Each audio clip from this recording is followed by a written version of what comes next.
बिस्मिल्लाहिर्रहमानिर्रहीम, अस्सलाम वालेकुम। माय नेम इज़ सफ़र एहसान and this is your channel physics का सफ़र। आज की इस वीडियो में जो टॉपिक हम डिस्कस करने वाले हैं वो है नॉन कन्वेंशनल एनर्जी सोर्सेज है।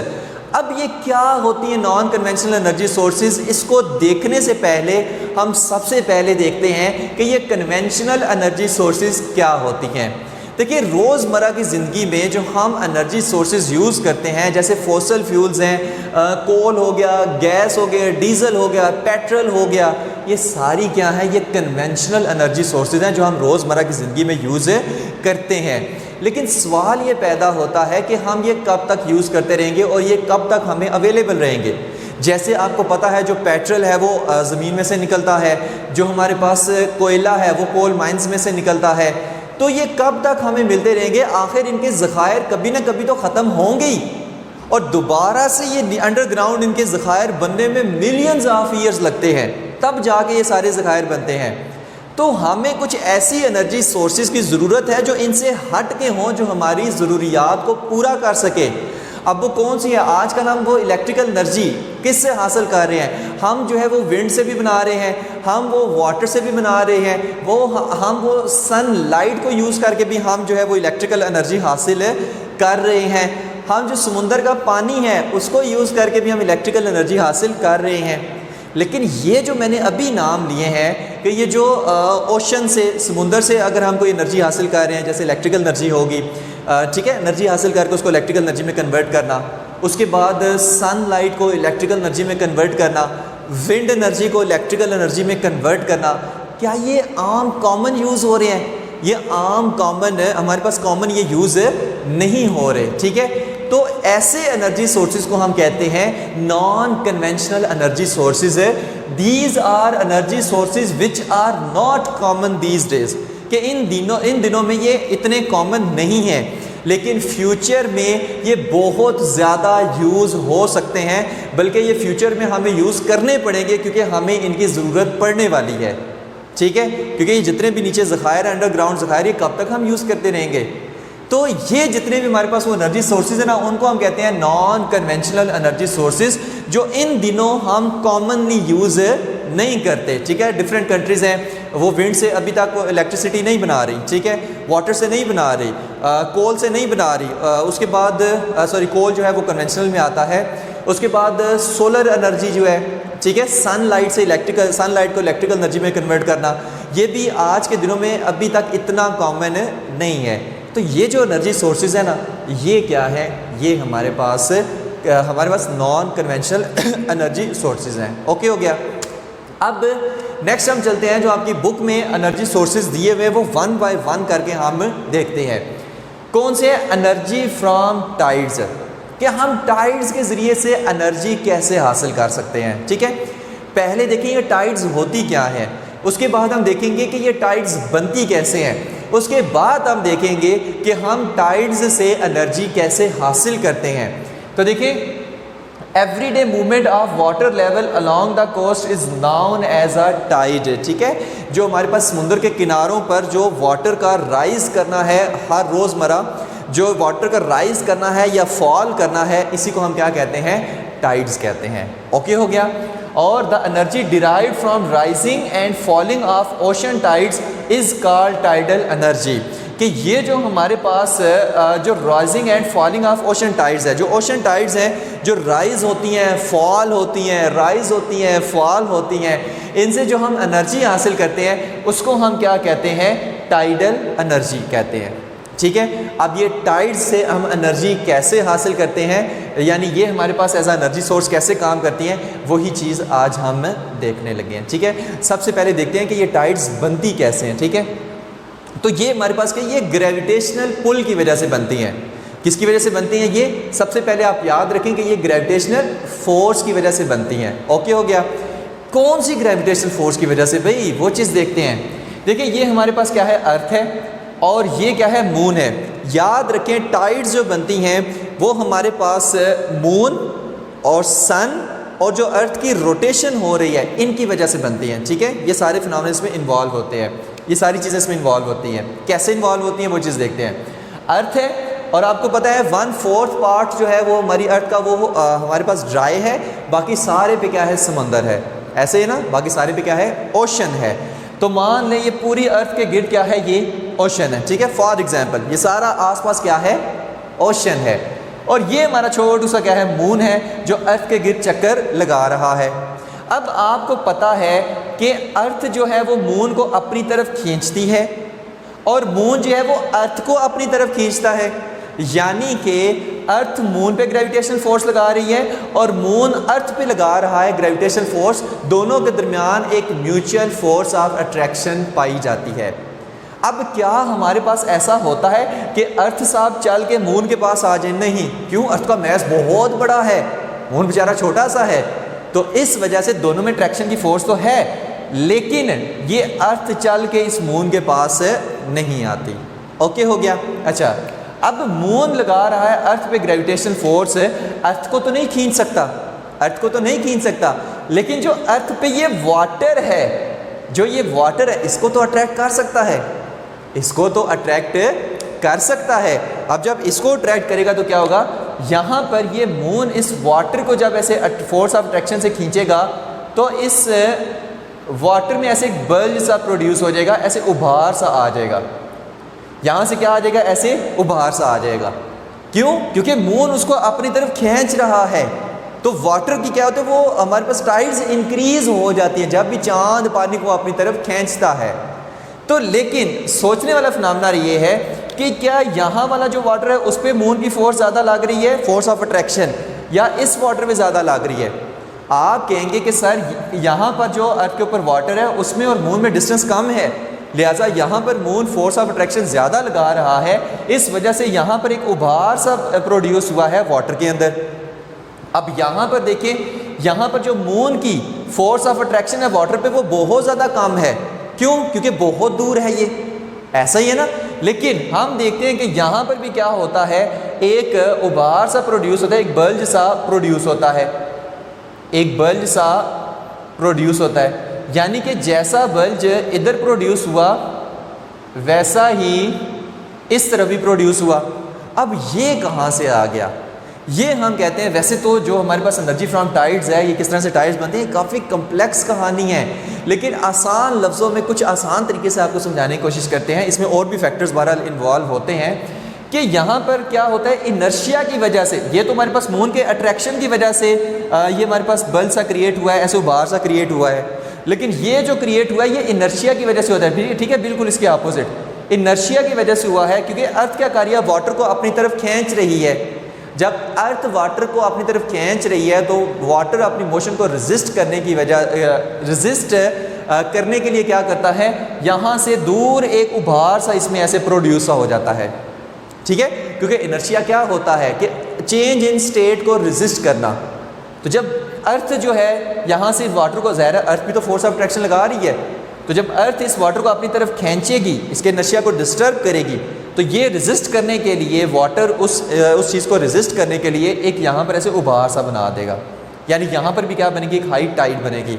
एक रीज़न तो ये है।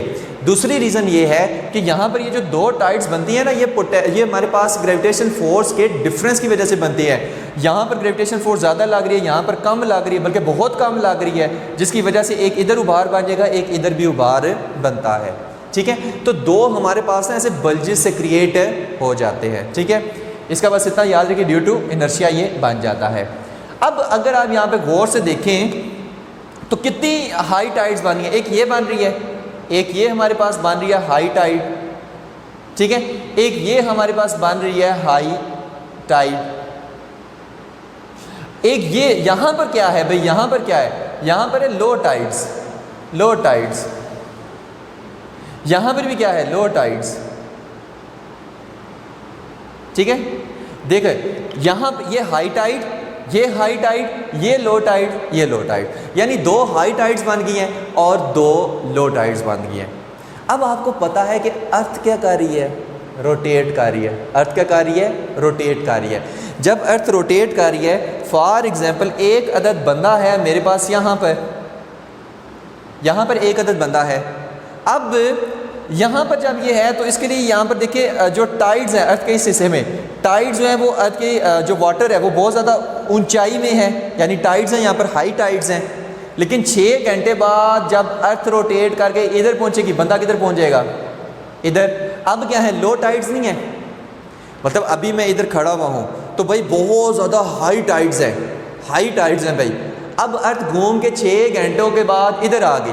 अब जहाँ पर मैं खड़ा हूँ वहाँ पर क्या हो जाएंगी, लो टाइड्स, वहाँ पर क्या हो जाएंगी, लो टाइड्स होंगी। फिर 6 घंटों के बाद जब यहाँ पर अर्थ पहुँचेगी, ठीक है, यही हिस्सा जो है ये यहाँ पर जब पहुँचेगा फिर हाई टाइड्स, ठीक है। फिर जब ये 6 घंटों के बाद इधर पहुँचेगा फिर लो टाइड्स, मैं उधर ही खड़ा हुआ हूँ, अर्थ रोटेट कर रही है। तो दिन में कितनी दफ़ा हाई टाइड मिलेगी, 2 दफ़ा, 2 दफ़ा, एक इधर हाई टाइड फिर एक इधर हाई टाइड। और लो टाइड दिन में कितनी दफ़ा मिलेगी, 2 दफ़ा। हाई टाइड भी 2 दफ़ा मिलेगी, लो टाइड भी 2 दफ़ा मिलेगी। कब, जब अर्थ एक चक्कर अपने एक्सिस के गिर्द मुकम्मल करेगी, यानी एक दिन गुजरेगा। तो high tide twice a day हमें मिल रही है, मतलब एक दिन में 2 दफ़ा हमें हाई टाइड्स मिल रही हैं। किसकी वजह से, इस मून की वजह से। ओके हो गया। अब मून आपको पता है 28.5 डेज़ में एक चक्कर कंप्लीट करता है अर्थ का गिर्द, तो ज़्यादा से ज़्यादा एक दिन के अंदर मून यहाँ से यहाँ तक मूव कर जाएगा, यहाँ तक। तो मून की हम अभी मोशन इसमें इतनी कंसीडर नहीं कर रहे क्योंकि हम सिर्फ एक दिन की बात कर रहे हैं, ठीक है। तो एक दिन में 2 दफ़ा हाई टाइड्स मिली। अब हाई टाइड्स तो मिल गई, अब इनसे हम एनर्जी कैसे लें, इनसे हम एनर्जी कैसे लें, ठीक है। तो हम क्या करते हैं, फॉर एग्ज़ाम्पल हमारे पास ये क्या है, समंदर है जो इस तरह का बना होता है, ठीक है, ऐसे। और यहाँ पर ये इसका क्या है, ये किनारा है, ठीक है, ये सारा इधर ऐसे समुंदर है, ये उसका क्या है, किनारा है। अब इस किनारे पे हम क्या करते हैं, एक ना डैम सा कंस्ट्रक्ट कर देते हैं, छोटे छोटे ना डैम्स कंस्ट्रक्ट कर देते हैं। तो ये हमारे पास क्या है, ओशन है, और यहाँ पर हम एक डैम सा बना देंगे। यहाँ पर ये अगर आप पिक्चर देखें ना तो ये सारा क्या है, ओशन है, ठीक है, ये वाला ये सारा क्या है, ओशन है। और ये हमने क्या बना दिया, यहाँ पर एक अदर डैम बना दिया, यानी कि वाटर को स्टोर करने के लिए। अब होगा क्या, जब तो होंगी ना हाई टाइड्स, जब होंगी हाई टाइड्स तो यहाँ पर ना एक गेट सा लगा होता है, यहाँ पर ऐसे, अगर मैं ब्लैक से इसको बनाऊँ, यहाँ पर ऐसे गेट सा लगा होता है ऐसे।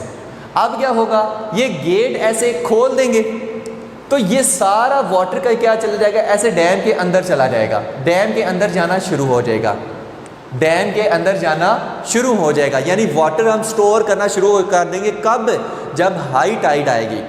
अब इससे भी पहले एक कॉन्सेप्ट आपको पता होना चाहिए, ये दरमियान में क्या लगा हुआ है, ये टरबाइन लगी हुई है, ये क्या लगी हुई है, टरबाइन लगी हुई है। याद रखें कि टरबाइन जब भी चलती है, अब जाहिर है जब वाटर इधर से इधर जाएगा तो टरबाइन रोटेट करेगी। हमने उसके रास्ते में एक अदर टरबाइन लगा दी है, टरबाइन क्या करेगी, रोटेट करेगी। अब ये टरबाइन लगी अटैच होती है जनरेटर की कॉइल के साथ। अब जनरेटर जब ये टरबाइन मूव करेगी तो जनरेटर की कॉइल भी मूव करेगी, और वो कॉइल किस में पड़ी हुई है, मैग्नेटिक फील्ड के अंदर पड़ी हुई है। और हमें पता है कि मैग्नेटिक फील्ड में जब भी कोई कॉइल मूव करती है तो उसमें एक करंट आ जाता है, उसमें एक इंड्यूस करंट आ जाता है। तो इन शॉर्ट, वैसे अब सेकेंड ईयर में जाके ये सारी चीज़ें पढ़ेंगे, अभी आप इतना याद रखें कि टरबाइन यहाँ से घूमेगी, टरबाइन ऐसे रोटेट करेगी, टरबाइन अटैच है जनरेटर के साथ। जब जनरेटर के साथ अटैच है तो जनरेटर में जो कॉइल है वो भी मूव करेगी, क्योंकि जनरेटर की कॉइल के साथ ये टरबाइन अटैच है। अब वो कॉइल मूव करेगी तो जनरेटर स्टार्ट होगा, जब जनरेटर स्टार्ट होगा तो इलेक्ट्रिसिटी प्रोड्यूस होगी, और वो इलेक्ट्रिसिटी फिर हम यूज़ कर सकते हैं। आगे के लिए भी और अभी के लिए भी बस एक चीज़ याद रखें कि किसी तरीके से ना हमने टरबाइन को घुमाना है, चाहे वो मैं हीट से घुमा लूँ, चाहे वो मैं हवा से घुमा लूँ, चाहे वो मैं पानी से घुमा लूँ, चाहे वो मैं पेट्रोल की हीट से घुमा लूँ, मैंने किसी तरीके से टरबाइन को घुमाना है। एक दफ़ा टरबाइन घूम गई तो टरबाइन अटैच है जनरेटर के साथ, जनरेटर की फिर कॉइल भी घूमेगी, अब वो घूमेगी तो इलेक्ट्रिसिटी प्रोड्यूस होगी। तो हमें किसी तरीके से पहला काम करना है, टरबाइन को घुमाना है। ओके हो गया। तो यहाँ से देखें टरबाइन घूमी, इलेक्ट्रिसिटी प्रोड्यूस होगी, इलेक्ट्रिकल हमें एनर्जी मिली, टाइड से हमने एनर्जी ली। ओके हो गया। अच्छा, अब क्या हुआ, यहाँ से डैम भर गया, यहाँ से डैम क्या हुआ, भर गया, और दोनों का लेवल सेम हो गया। अब आई लो टाइड्स, अब आई लो टाइड, और जब दोनों का लेवल सेम होगा, यहाँ से मैंने दरवाजे को बंद कर दिया, यहाँ से दरवाजे को बंद कर दिया कि भाई अब डैम भरने गया है। अब जब दोनों का लेवल यहाँ पर सेम हो गया, अब आई लो टाइड, 6 घंटों के बाद आई लो टाइड्स। अब जब ओशन है, ओशन में क्या होगी, टाइड्स कम हो जाएंगी, पानी का लेवल नीचे चला जाएगा। जब पानी का लेवल नीचे चला जाएगा, अब हम क्या करेंगे कि यहाँ पर जो हमने एक अदर डोर लगाया हुआ था, अब मैं इसको ओपन करूँगा। जब मैं ओपन करूँगा तो कंट्रोल वे में मैं इस पानी को दोबारा ओशन में भेजूँगा इस रास्ते से। जब इस रास्ते से दोबारा भेजूँगा तो टरबाइन दोबारा घूमेगी। जब टरबाइन ये दोबारा घूमेगी तो फिर से इलेक्ट्रिसिटी प्रोड्यूस होगी, फिर से हमें इलेक्ट्रिकल एनर्जी मिलेगी, यानी कि फिर से हम टाइड से एनर्जी हासिल कर रहे हैं किस्म की। बात समझ आई है? ओके हो गया। तो इस तरह से हम क्या करते हैं, एनर्जी हासिल करते हैं। जब यहाँ से हाई टाइड्स आएंगी तो वाटर इधर जाएगा, टरबाइन मूव करेगी। जब ये टाइड्स लो होंगी तो वाटर दोबारा इधर से ओशन में आएगा, फिर से टरबाइन मूव करेगी। इसी तरह ये सिलसिला चलता रहेगा और हमें टाइड्स के ज़रिए से एनर्जी मिलती जाएगी। तो ये होती है energy from tides. The energy derived from rise and falling of ocean tides is called tidal energy. तो इस तरह से हम टाइडल एनर्जी को यूज़ करते हैं अपने पर्पज़ के लिए। ओके हो गया। तो ये था tidal energy from tides. Hope so कि आपको समझ आ गया होगा। नेक्स्ट हम देखते हैं कि एनर्जी फ्रॉम वेव्स क्या होती है। एनर्जी फ्रॉम वेव्स क्या होती है? देखिए, जो हमारे पास है ना समुंदर में क्या होता है, इस तरह की ऐसे वेव्स होती है, हर वक्त आती रहती है। जहाज़ पे अगर आप गए हो ना तो हर वक्त ऐसे लहरें बनती रहती है, लहरें आती रहती है इस तरह से समुंदर के अंदर, हर वक्त लहरें। और वो किस तरह से, ये टाइड्स की वजह से अक्सर होती हैं और जो तेज़ हवाएं चलती हैं उनकी वजह से वो लहरें ऐसे प्रोड्यूस होती रहती हैं। अब उन लहरों से, उन वेव से हम कैसे एनर्जी हासिल कर सकते हैं, उनको ऐसा एनर्जी सोर्स कैसे यूज़ कर सकते हैं, उनसे एनर्जी कैसे हासिल कर सकते हैं, वो चीज़ आज हम देखने वाले हैं। ठीक है, तो इसके लिए ना हम एक डिवाइस यूज़ करते हैं, साल्टर्स डक। साल्टर्स एक साइंटिस्ट का नाम था और उसने एक डिवाइस इन्वेंट की थी जिसका नाम उसने रखा था साल्टर्स डक। और साल्टर डक को यूज़ करके उसने वेव एनर्जी को किस तरह से यूज़ में लाया, वो चीज़ आज हम देखने वाले हैं। बहरहाल इसका वो कॉन्सेप्ट आया उसको कहाँ से? देखिए, डक जब वो पानी पे फ्लोट करती है ना, मतलब समुंदर की ऐसे लहरें हैं और उसके ऊपर ऐसे बतख बैठी हुई है, डक बैठी हुई है, तो वो बतख किस तरह से मूव करेगी? ऐसे ऊपर नीचे, ऐसे क्या करेगी? ऊपर नीचे मूव करेगी। तो उन्होंने सोचा कि ये इस तरह से ऊपर नीचे मूव कर रही है, क्यों ना मैं इस एनर्जी को भी यूज़ करूँ, यानी वेव एनर्जी को भी यूज़ करूँ। ठीक है, समंदर के पास ना 3 किस्म की एनर्जी है, थर्मल एनर्जी है, टाइडल एनर्जी है और वेव एनर्जी है। टाइडल एनर्जी तो पढ़ ली, वेव एनर्जी ये पढ़ रहे हैं और थर्मल एनर्जी आज का हमारा टॉपिक नहीं है। तो साल्टर डक एक डिवाइस होती है कुछ इस तरह की, और इसमें क्या होता है, ये डक फ्लोट होती है। 2 हिस्से इसके होते हैं, ये हिस्सा क्या कहलाता है? डक फ्लोट कहलाता है, और ये हिस्सा क्या कहलाता है? बैलेंस फ्लोट कहलाता है। तो ये हमारे पास क्या है, ये सारी डिवाइस, ये हमारे पास साल्टर्स डक है। ये हमारे पास क्या है? साल्टर्स डक है। ये किस तरह की होती है? मान लें कि ये हमारे पास बैलेंस फ्लोट है और यहाँ पर हमारे पास क्या है? डक फ्लोट है। यहाँ पर हमारे पास क्या है? डक फ्लोट है। और डक फ्लोट है और इससे अब इलेक्ट्रिसिटी कैसे प्रोड्यूस हो, यहाँ पर इस डक फ्लोट के साथ लगी हुई होती हैं टर्बाइंस, छोटी छोटी ना ऐसे टर्बाइंस लगी हुई होती हैं। अब हमारे पास क्या होगा कि ये जो हमारे पास बैलेंस फ्लोट है ना, जब लहरें आएंगी ना तो ये ऐसे ऐसे मूव करेगा उनके ऊपर, ऐसे ऐसे क्या करेगा? ये बैलेंस फ्लोट है उन लहरों के ऊपर ऐसे मूव करेगा। ठीक है, इसको हमने ऐसे फिक्स किया होता है। ऐसे हमारे पास ऐसे क्या करेगा? ऐसे जब मूव करेगा उन लहरों के ऊपर है तो मूवमेंट की वजह से ये डक फ्लोट भी ऐसे ऐसे मूव करेगी। जब डक फ्लोट मूव करेगी तो डक फ्लोट किसके साथ अटैच है? टरबाइन के साथ अटैच है, तो टरबाइन भी मूव करेगी। अब जब टरबाइन मूव करेगी तो टरबाइन अटैच है जनरेटर के साथ, तो जनरेटर में कॉइल मूव करेगी, कॉइल मूव करेगी तो जनरेटर स्टार्ट हो जाएगा और इलेक्ट्रिसिटी प्रोड्यूस हो जाएगी। बात समझाइए नहीं आई? ओके हो गया। तो ये चीज़ याद रखनी, ठीक है। किसी तरीके से हमें टरबाइन को मूव कराना है, हम कैसे भी करा लें। एक तो ये तरीका था, एक इस वेव एनर्जी को यूज़ करके हम ऐसे, यहाँ पर ना इसके साथ टरबाइन सी लगी होती है, इसके साथ टरबाइंस लगी होती हैं। जब ये ऐसे ऐसे घूमता है तो टरबाइंस भी साथ में रोटेट करती है, टरबाइन रोटेट करती है तो इलेक्ट्रिसिटी आगे प्रोड्यूस होती है। ठीक है, बहरहाल आप ना इसकी एनिमेशन वीडियोस भी देख सकते हैं। जस्ट आप यूट्यूब पे लिखें कि साल्टर्स डक एनिमेशन वीडियोस, तो उसके ऊपर आपको ये नज़र आ जाए कि ये साल्टर डक कैसे वो मूव करती है। ठीक है, ऐसे पीछे से ऐसे बड़ी सी ऐसे गोल सी होती है और आगे से बैलेंस फ्लोट सा होता है, जो बैलेंस फ्लोट ऐसे मूव करता रहता है पानी के ऊपर, जिसकी वजह से वो टरबाइन से भी मूव करती रहती है। ओके हो गया। तो ये हमारे पास क्या है, साल्टर्स डक ऐसी डिवाइस है जिसके दो पार्ट्स है, डक फ्लोट है और एक बैलेंस फ्लोट है। ओके हो गया। अच्छा नेक्स्ट हम देखते हैं सोलर एनर्जी, आजकल जो बहुत ज़्यादा यूज़ हो रही है। यानी कि सोलर मतलब क्या, सन से जो ली गई एनर्जी है, sun as a source of energy हम यूज़ करते हैं। कैसे देखें, the earth receives huge amount of energy directly from the sun each day. हर रोज़ अर्थ रिसीव करती है huge amount of energy from sun. अब उसको हम कैसे यूटिलाइज करें, उसको हम एज एनर्जी सोर्स कैसे यूज़ करें, उससे हम एनर्जी कैसे हासिल करें, हम वही चीज़ देखने वाले हैं। ओके हो गया।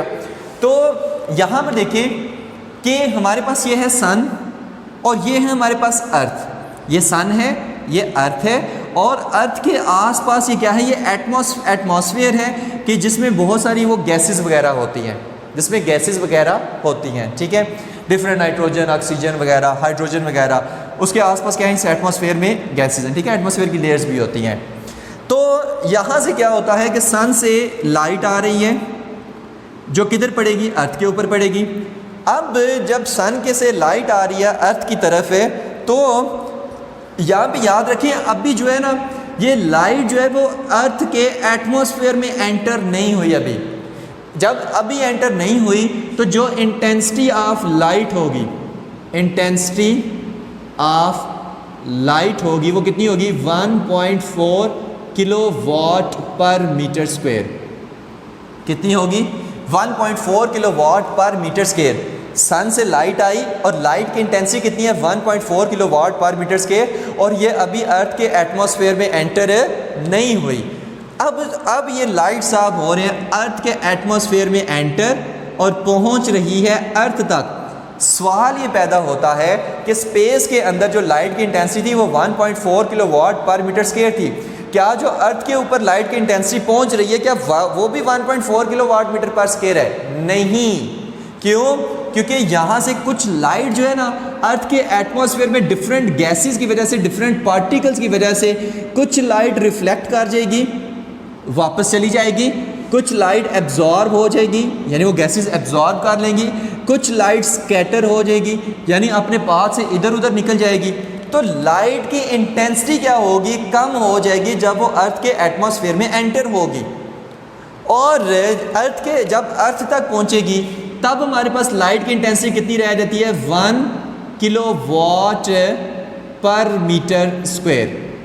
1 किलोवाट पर मीटर स्क्वायर ये हमारे पास लाइट की इंटेंसिटी रह जाती है जब वो अर्थ तक पहुंचती है। भाई बाकी लाइट की जो एनर्जी है वो कहाँ गई, कुछ लाइट रिफ्लेक्ट कर गई, कुछ एब्जॉर्ब होगी, कुछ स्कैटर कर गई, जिसकी वजह से लाइट की इंटेंसिटी कम हो गई है। और जितनी एटमॉस्फेयर से बाहर लाइट की इंटेंसिटी उतनी अर्थ तक पहुंचने पे लाइट की इंटेंसिटी नहीं रही, बल्कि वो 1 किलोवाट पर मीटर स्क्वायर होगी। ठीक है, तो लाइट की इंटेंसिटी जो अर्थ तक पहुंच रही है वो कितनी है, 1 किलोवाट पर मीटर स्क्वायर। अक्सर एमसीक्यूज में आ जाता है। उसके बाद एक टर्म आती है सोलर कांस्टेंट। सोलर कांस्टेंट हम इसको कहते हैं 1.4 किलोवाट पर मीटर स्क्वायर।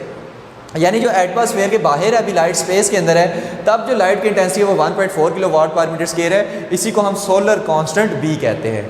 ओके हो गया, ओके हो गया। नेक्स्ट हम इससे भाई एनर्जी कैसे हासिल करें। इस सनलाइट पहुंचा तो दिया अर्थ तक पहुंच तो गई है, इसका अब हम क्या करें, कैसे से एनर्जी हासिल करें, वो चीज़ देखते हैं। उसके लिए ना हम ना दो तरीक़ों से इसकी एनर्जी हासिल कर सकते हैं। या तो डायरेक्ट से एनर्जी हासिल करें या इनडायरेक्ट तरीके से हासिल करें। तो पहले देखते हैं कि इनडायरेक्ट तरीके से हम कैसे इसको हासिल करते हैं, इससे एनर्जी को। ठीक है, तो यहाँ पर देखें, पहले कंस्ट्रक्शन ही देखते हैं, उसके बाद हम देखते हैं कि इसके कैसे एनर्जी हासिल करते हैं। ये हमारे पास क्या है, एक स्टोरेज टैंक है जिसमें वाटर है। एक स्टोरेज टैंक है जिसमें वाटर है और यहाँ पर इतने हिस्से से नीचे ये क्या है, ये सारा कोल्ड वाटर है। ये सारा क्या है, कोल्ड वाटर है और अभी हॉट वाटर नहीं आया। ठीक है, और यहाँ पे क्या है, पहले इसको देख लेते हैं। ये तो स्टोरेज टैंक हो गया जिसमें ये कोल्ड वाटर है। ये क्या है, ये हमारे पास एक बॉक्स है जिसके ऊपर ना हमने फुल ब्लैक कलर किया हुआ है। फुल क्या किया हुआ है, ब्लैक कलर किया हुआ है। और आपको पता है कि black colour is a good absorber of sunlight और and also a good emitter भी।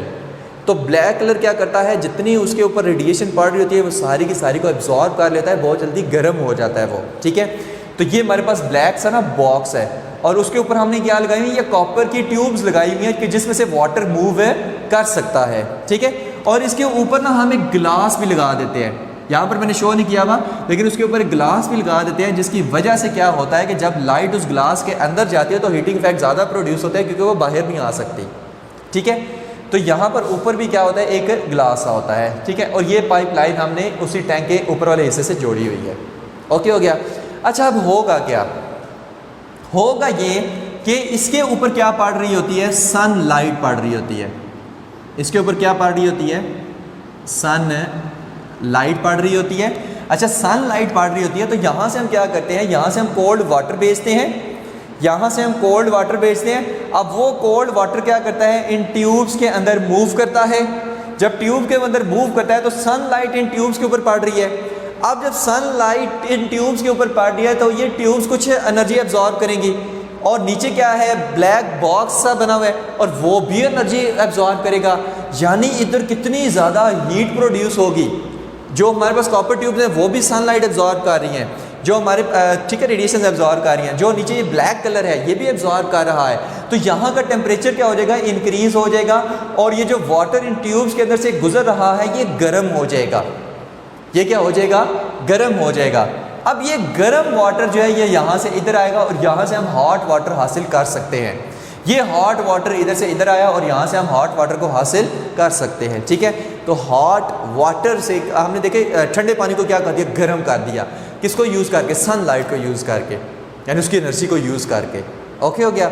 लेकिन अब वो कहता है कि अगर यहाँ पर ना, वैसे तो आप डिफरेंट रिफ्लेक्टर्स भी रख सकते हैं सनलाइट को ना एक जगह कंस्ट्रेंट करने के लिए, या जैसे वो बचपन में हम वो शीशे से लश्कारा नहीं थे मारते, तो शीशे इधर ऐसे शीशे वगैरह रख के ना, तो उसके ज़रिए से भी हम लाइट को एक जगह कन्फाइन कर सकते हैं, या आप लेंस वगैरह रख लें, लेंस के ज़रिए से भी हम लाइट को कन्फाइन कर सकते हैं। मैं यहाँ पर रखता हूँ एक अदर लेंस। आपने देखा होगा, बचपन में एक्सपेरिमेंट किया होगा कि जब एक छोटा सा कागज़ नीचे रखें और ऊपर लेंस रखें तो लेंस क्या करता था, लाइट, सारी लाइट जो लेंस में से गुजर रही है उसको एक पॉइंट पर इकट्ठा कर देता था, और जिस पॉइंट पर वो सारी इकट्ठी होती थी वहाँ से वो कागज़ को जला देती थी, इतनी ज़्यादा हीट वहाँ पर प्रोड्यूस होती थी। सेम इसी तरह यहाँ पर हम बड़ा सा एक लेंस रखेंगे जो सारी सन लाइट को एक पॉइंट पर इकट्ठा कर देगा। अब यहाँ से फॉर एग्जांपल इस पॉइंट पर बहुत ज़्यादा हीट प्रोड्यूस होगी। जब बहुत ज़्यादा हीट प्रोड्यूस होगी तो यहाँ से जब वो वाटर गुजरेगा तो वाटर गर्म नहीं होगा बल्कि भाप बन जाएगा, इतना ज़्यादा इस पॉइंट का टेम्परेचर हाई हो जाएगा। और जब वो वाटर भाप बन जाएगा यानी स्टीम सी बन जाएगी तो वो स्टीम यहाँ से अब निकलेगी, अब हॉट वाटर नहीं, अब यहाँ से स्टीम निकलेगी, काफ़ी प्रेशराइज क्या निकलेगी, स्टीम निकलेगी। और इस स्टीम को हम कैसे यूज़ कर सकते हैं, काफ़ी प्रेशराइज्ड है, क्या निकलेगी, स्टीम निकलेगी। अब ये स्टीम है इस तरह से निकलती है, स्टीम के आगे हम क्या रखेंगे, टरबाइन। अब प्रेशराइज्ड स्टीम जब उस टरबाइन के ऊपर पड़ेगी तो टरबाइन घूमेगी, जब टरबाइन घूमेगी तो फिर से इलेक्ट्रिसिटी आगे प्रोड्यूस हो सकेगी क्योंकि वो आगे जनरेटर से अटैच होती है। तो सनलाइट को यूज़ करके हमने क्या किया, वाटर यहाँ पर यूज़ किया, वाटर से हमने स्टीम बनाई और स्टीम को हमने क्या है उससे टरबाइन चलाई जिससे हम इलेक्ट्रिसिटी प्रोड्यूस कर सकते हैं, इलेक्ट्रिकल एनर्जी प्रोड्यूस हुई। वाह, यानी हमने सनलाइट से क्या बना ली, इलेक्ट्रिसिटी बना ली, इनडायरेक्ट तरीके से, डायरेक्ट नहीं। तो ये हमारे पास क्या है, एक तरीका ये है, ठीक है। और भी एक तरीके से बना सकते हैं कि हमारे पास ये स्टोरेज टैंक है, ठीक है, और फॉर एग्जांपल यहाँ से ना पाइपलाइन से हमने डाल के ना, तो यहाँ से वाटर क्या कर रहा है, इस तरफ ऐसे जा रहा है, ठीक है, डिफरेंट हम सेटअप बनाते हैं। और यहाँ पर हम इसके आसपास क्या रख दें, कनकेव मिरर से रख दें। कनकेव मिरर क्या करेंगे, सारी लाइट को, सनलाइट को, ठीक है, जो इस कनकेव मिरर पे पड़ रही है यहाँ पर इकट्ठा करेंगे। यहाँ का टेम्परेचर बहुत ज़्यादा बढ़ जाएगा, जब वाटर यहाँ से मूव करेगा तो स्टीम बन जाएगा और इसी स्टीम को फिर हम यूज़ कर सकते हैं टरबाइन को चलाने के लिए, ठीक हो गया। तो डिफरेंट वेज़ हैं, किसी तरीके से हमने लाइट को एक पॉइंट पर इकट्ठा कर देना है जहाँ पे बहुत ज़्यादा हीट प्रोड्यूस हो, वाटर स्टीम में कन्वर्ट हो जाए और स्टीम से हम टरबाइन चला सकें, ओके हो गया। अब हम देखते हैं कि डायरेक्टली हम सोलर एनर्जी सन से कैसे लाइट एब्जॉर्ब करा के हम जो है वो इलेक्ट्रिसिटी प्रोड्यूस कर सकते हैं, ठीक है। सोलर सेल्स जो आजकल बहुत ज़्यादा यूज़ हो रहे हैं, आज से 2 4 5 साल पहले किसी को नहीं था पता, लेकिन आजकल बहुत ज़्यादा यूज़ हो रहे हैं, पाकिस्तान के अंदर ये बहुत ज़्यादा यूज़ हो रहे हैं। तो सोलर सेल्स क्या करते हैं, ठीक है, ये हमारा फ्यूचर है, ये जितनी चीज़ें आपको हम बता रहे हैं ना, ये सारा हमारा फ्यूचर है, फ्यूचर में यही इन्हीं चीज़ों की हमें ज़रूरत पड़ने वाली है। तो सोलर सेल्स क्या करते हैं, सेमीकंडक्टर डिवाइसेस होते हैं सोलर सेल, ठीक है, फोटोवोल्टाइक सेल्स भी हम इनको कहते हैं, कि ये हमारे पास क्या होती हैं, सेमीकंडक्टर डिवाइसेस होती हैं, यानी सोलर सेल्स में क्या लगे होते हैं, सेमीकंडक्टर लगे होते हैं। और सेमीकंडक्टर, इसकी ज़्यादा गहराई में नहीं जाएंगे क्योंकि ये सारा सेकेंड ईयर का एक पूरा चैप्टर है, चैप्टर नंबर 18 जो ये PN जंक्शन पे बना हुआ है और ये सेल्स वगैरह पे बना हुआ है, वो पूरी कहानियाँ हैं। फिलहाल बस इतना याद रखें कि यहाँ पर हमारे पास क्या होती है, वो PN जंक्शन होती है, ठीक है, और यहाँ पर क्या होती है, डिप्लीशन लेयर्स होती है, और डिप्लीशन लेयर के ऊपर जब ये सनलाइट पड़ती है तो बहुत सारे इलेक्ट्रॉन होल पेयर जनरेट होते हैं, यानी बहुत सारे फ्री चार्ज कैरियर्स प्रोड्यूस होते हैं। और जब बहुत सारे ये फ्री चार्ज कैरियर्स प्रोड्यूस होते हैं तो जब ये मूव करते हैं तो करंट प्रोड्यूस करते हैं, ठीक है। तो इनको हम क्या कहते हैं कि ये किससे बने होते हैं, ये वेफर्स ऑफ सेमीकंडक्टर्स होते हैं, ठीक है। तो सोलर सेल्स क्या हैं, सेमीकंडक्टर्स वगैरह से बने होते हैं, और जब इन सेल्स के ऊपर लाइट पड़ती है तो इलेक्ट्रॉन्स यानी चार्जेस वो है, फ्री चार्ज कैरियर्स हमारे पास क्रिएट होते हैं, और जब वो मूव करते हैं आगे सर्किट के अंदर तो इलेक्ट्रिसिटी प्रोड्यूस हो जाती है, ठीक है। तो यानी कि एक हमने सोलर पैनल लिया, लाइट उसके ऊपर पड़ी और नीचे से हमें इलेक्ट्रिसिटी मिली, इलेक्ट्रिकल एनर्जी हमें मिली, लाइट को हमने इलेक्ट्रिकल एनर्जी में कन्वर्ट कर लिया। तो ये भी क्या है, सन को ऐसा एनर्जी सोर्स हम यूज़ कर रहे हैं, उससे हम एनर्जी हासिल कर रहे हैं, ठीक है। तो अच्छा, दिन के टाइम तो ठीक है, दिन के टाइम सनलाइट पड़ती रहेगी तो हम नीचे से एनर्जी हासिल करते रहेंगे और बेहतरीन पंखे शंखे चला के लेटे रहेंगे। लेकिन हम कहते हैं कि अगर रात पड़ जाए, रात को तो नहीं सनलाइट होती, तो फिर हम क्या करते हैं कि दिन की रोशनी में जब उस पर लाइट पड़ रही है तो हम क्या करते हैं, नीचे वो निकल कैडमियम बैटरीज अटैच साथ में करते हैं, तो वो पूरा दिन क्या होती रहती हैं, चार्ज भी साथ साथ होती रहती हैं। और जब रात का टाइम आता है, सनलाइट नहीं होती, तो फिर इन बैटरीज़ को हम यूज़ करके इलेक्ट्रिसिटी हासिल कर सकते हैं। फिर बैटरीज़ की मदद से इलेक्ट्रिसिटी हासिल होगी कि जो पूरा दिन चार्ज होती रही हैं इस सनलाइट की मदद से, ठीक है। इसके और यूजेस क्या क्या है वो चीज़ देख लेते हैं। और सोलर सेल्स क्यों लगाने चाहिए भाई, एक तो मुफ्त की बिजली है, मुफ्त की इलेक्ट्रिसिटी मिल रही है, एक तो ये है लो कॉस्ट होते हैं, पहले ही एक दफ़ा बस खर्चा करना है, उसके बाद ये मज़े से बैठ के इलेक्ट्रिसिटी खर्च करे, मुफ्त वो भी, ठीक है। सनलाइट कौन सा कोई बेच रहा है, मुफ्त हमें मिल रही है। बहरहाल इसके डिफरेंट फ़ायदे भी हैं, ठीक है। और यूजेस इसके क्या हैं, सैटेलाइट्स है, आपको पता है कि सैटेलाइट्स में कोई बैटरी ये तो नहीं होता कि यहाँ से हमने कोई ट्रांसफार्मर से पावर लाइन बिछा कर उसके साथ इलेक्ट्रिसिटी पहुँचाई हुई है, नहीं। वहाँ पर क्या लगी होती है, सैटेलाइट्स के पे बहुत बड़े बड़े सोलर पैनल्स लगे होते हैं, बड़े बड़े सोलर पैनल्स लगे होते हैं। जब उन पर लाइट पड़ती है तो इलेक्ट्रिकल एनर्जी प्रोड्यूस होती है, जिससे सैटेलाइट का अंदर का सारा सिस्टम चलता है, वो कंप्यूटर, लैपटॉप वगैरह जो भी अंदर डिवाइसेस हमने रन करवानी है वो हम उससे रन करवा सकते हैं, ठीक है। उन सोलर पैनल्स पे लाइट पड़ती है और आगे इलेक्ट्रिसिटी प्रोड्यूस होती है, जिसकी वजह से अंदर का सारा सिस्टम उसका चलता है, ठीक है। इस तरह से सैटेलाइट का अंदर का सिस्टम चलता है। कैलकुलेटर, आजकल पता है धूप में ऐसे कैलकुलेटर रखें तो बेहतरीन किस्म का चलते हैं, तो धूप पड़ने से ऊपर वो छोटा सा ना ब्लैक सा ऐसे वो डब्बे से पड़े होते हैं, उनके ऊपर जब लाइट पड़ती है तो अंदर सेल को एनर्जी मिलती है, चार्ज होता है, जिसकी वजह से हम कैलकुलेटर को यूज़ कर सकते हैं। तो सोलर कैलकुलेटर भी आए हुए हैं, सोलर वॉचेस भी आई हुई हैं आजकल कि जो सनलाइट के ऊपर चलती हैं, ठीक है। तो यहाँ तक था जो हमारे पास है सोलर एनर्जी। नेक्स्ट अभी हम मज़ीद एनर्जी सोर्सेज के बारे में डिस्कस करते हैं।